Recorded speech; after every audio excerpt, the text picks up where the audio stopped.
This is the building right here behind me that supposedly houses 81 hospice and healthcare companies. Oh, sir, I don't have to answer your question. Thank you very much. I'm just asking. The Google subscriber you have called is not available. It's a Google number. Message after the tone. This isn't healthcare. This is an ATM robbing taxpayer dollars. It's open, so let's go. Hello? Here we are. 911 for the city of Los Angeles. You're threatening to assault me while you have the police on? I'm Christian Hartsock with the California Courier. I'm here with Assemblywoman Alexandra Macedo, represents Tulare up in the San Joaquin Valley. You and I kind of went on a similar adventure separately in the city of Van Nuys in North Hollywood, or just Van Nuys? Both. Both, okay. And there is an alarmingly high number of these very mysterious hospices and home health care facilities, or so they're called. And there appear to be hundreds of these facilities within a couple of blocks of each other. Tell us what your experience was. I started investigating why we're spending historic numbers on healthcare in the state of California, but we're not seeing results as far as quality of healthcare or the services provided. I started trying to figure out, okay, well, who oversees what and what exactly information is publicly available? So I actually went to the Department of Health and Human Services website, and they have a manifest of all the hospices and home healthcare companies in the state of California. And so I downloaded all that data. Well, then I found hotspots of hundreds of hospices all registered to one address. And then right up the road, another 100 or so, and maybe 20 or so up the road. Then I went and visited because I thought, how strange, I've got to see what this looks like. And I showed up, and it's a kind of dilapidated building. There's an empty vacant lot next to it. There was a rooftop lounge with string lights. So then I started calling. Welcome to Verizon Wireless. The number you dialed has been changed, disconnected, or is no longer in service. Welcome to Verizon Wireless. Your call cannot be completed if... The Google subscriber you have called is not available. It's a Google Please leave number. a message after the tone. Welcome to Verizon Wireless. The number you dialed has been changed. We could not complete your call. Please try again. Well, this is not an operating hospice. Sorry, what? I don't have to explain you. We're not an operating hospice. Okay, Go Google it. where do I start? Oh, sir, I don't have to answer your question. Thank No, you I'm- very much. I'm just asking. As of 2026, in order to be in compliance, they have to have open business hours and a working phone number.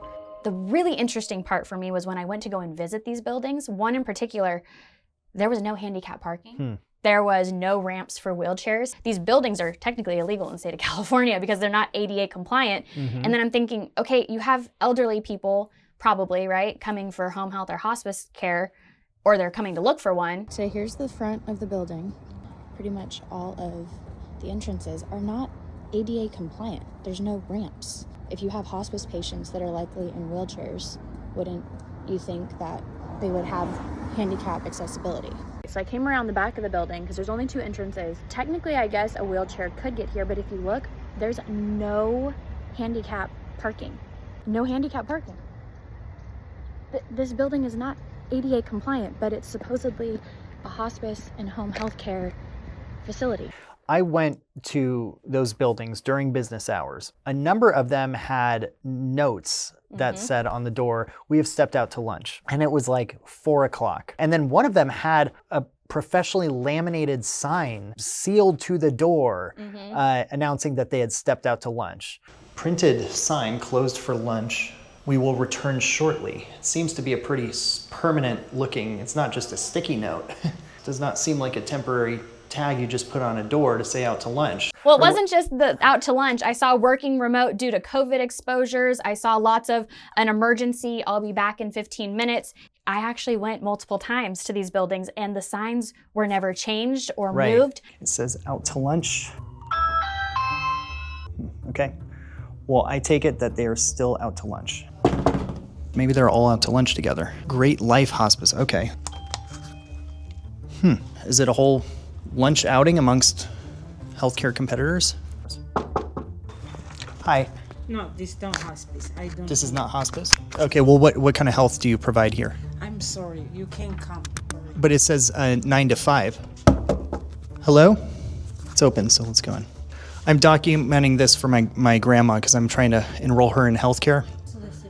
Oh, I'm not soliciting. I'm so convenient. Every possible healthcare need you could possibly need all in one building on one floor. Hi, could you help me with something? I'm trying so hard to get her some healthcare and no one will talk to me in this building.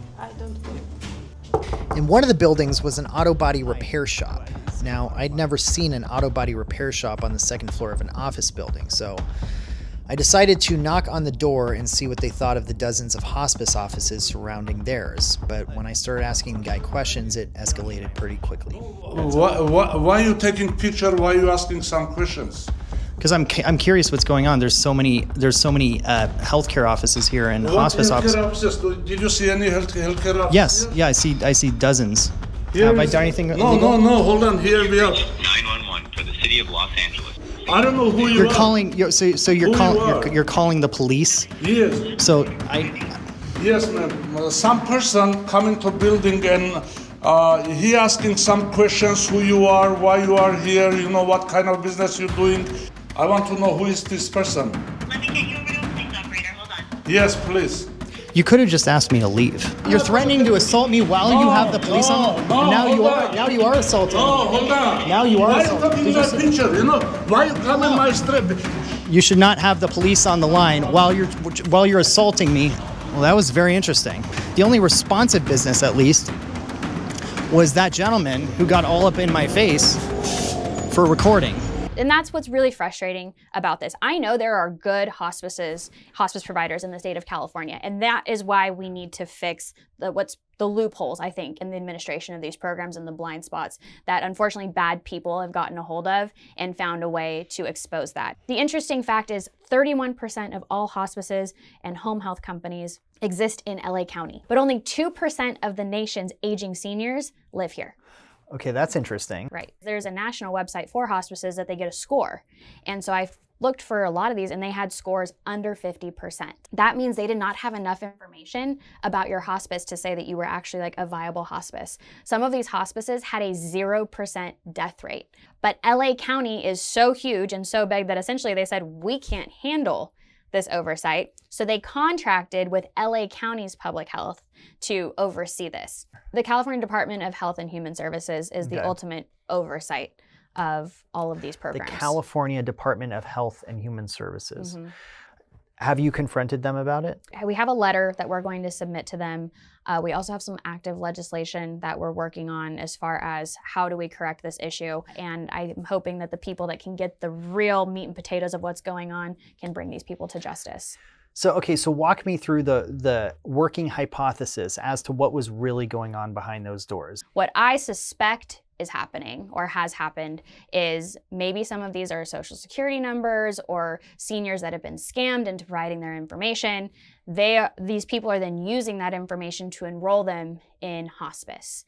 And so what happens is I think they reach their max hospice benefit that they can get for that person with that hospice care.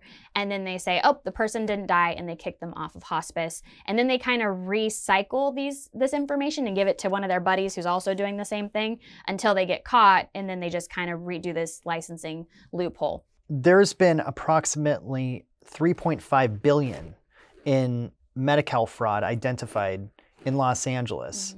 Mm-hmm. Now, these facilities are licensed by the state and eligible to receive Medi-Cal reimbursements. Do you have any information about how much taxpayer money is going into these particular buildings? I was able to find data from 2023. Mm-hmm. As a legislator, I am very concerned, very, very concerned that we have all these budget shortfalls and we're seeing money going places, but then we're having people say that they're not getting their benefits. Providers are not, they're saying that they're not having people enroll, but then we're seeing record enrollments. The numbers aren't jiving. Now, some of these businesses might claim that this is just their administrative office. Is it unusual, though, to have over 100 medical facilities registered to one small building? Absolutely. Why that building? Why are they all right there? And especially if you're an administrative building, at some point you would probably need a place for your employees to go to, whether that's where you store supplies, or they could get their paycheck, or whatever that is. And these are supposedly competitors. They're all competing with one another in the same building. Is that normal? I do not come from the hospice world, but I don't know any business that would be normal. Right. Do they need to have this production design in the form of registered offices? Is that part of this? Why? So, to my understanding, in order to have an active license for home health care or hospice, you have to have an administrative office with business hours. You have to have a working phone number. And once again, I called many of these and had pretty much zero luck. And even the one lady who perpetuated to me like she actually was a real hospice, basically when I was like, okay, great, so when can I get you out? She was like, no, we're not taking any new patients. What do you suspect is actually happening with these patients? With hospice, there is a max dollar benefit that can be government funded, that I think they're hitting that benefit, and then the government saying, okay, billing department's not gonna pay you anymore, they've hit their max benefit, and they go, okay, well, this person didn't die, so they're no longer a patient of ours, we're gonna kick them off of hospice. Who benefits from the allowance of the fraud to continue, besides the fraudsters themselves?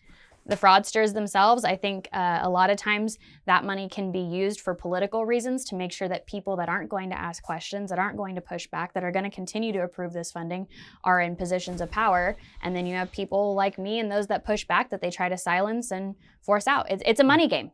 Where is the money going? When the quality of life is not improving in the state of California, we're not seeing large infrastructure made. We're not having people say California's healthcare is the best in the world. If anything, people are leaving California to go find healthcare in other places because they can't get in to see a doctor, or they can't get their services. What do you say to the California taxpayers who are rightfully angry about their money going to these facilities? Me too. I'm a taxpayer. And I'm angry. I'm angry with you. I'm angry for you. I just got to the legislature. I just found this, but I can promise you I am not giving up this fight. And I will continue to bring awareness to this until justice is brought. And I'm going to make sure that Gavin Newsom is going to put it in law that in order for you to have a license, you are doing all of these things. And if you don't, then stay out of our business so we can help these people that actually need it. You have a letter that you wrote to the governor. So what does the letter say? So the letter says, once again, it's reminding him that you failed to produce the emergency regulations for hospices that were due January 1st, 2026. The Los Angeles Times in 2020 investigated and found massive fraud resulting in a state audit. It stated the state's weak controls have created the opportunity for large-scale fraud and abuse. The administration, the Gavin Newsom administration, became aware of possible fraud during the licensing process, and instead of denying the license, it still granted the license. There were roughly 2,100 complaints from January 2015 to August 2021, of which 350 included allegations of fraud and abuse. The delays are only hurting the vulnerable patients and their families, foster fraud, and cause problems for legitimate operators that provide essential services, especially in communities like mine that are rural and disadvantaged. That is why state oversight matters. And right now the system is broken. Whether we get a response or not is probably not likely. I've sent him multiple letters and never received responses. Maybe he just hasn't gotten the letter. Maybe that's why he hasn't immediately solved the problem, right? Well, let's make sure he sees this investigation. So I'll tell you what, I'll meet him out there. I'll meet him out at some of these facilities and make him explain to me how this happened. And your message to those operating these facilities. Watch out. Watch out. We are going to make sure that the public knows about this, and our friends in the DOJ probably are going to have to want to have a conversation or two with you. And you can run, but you cannot hide. And if you do hide, shame on you. But justice will be brought.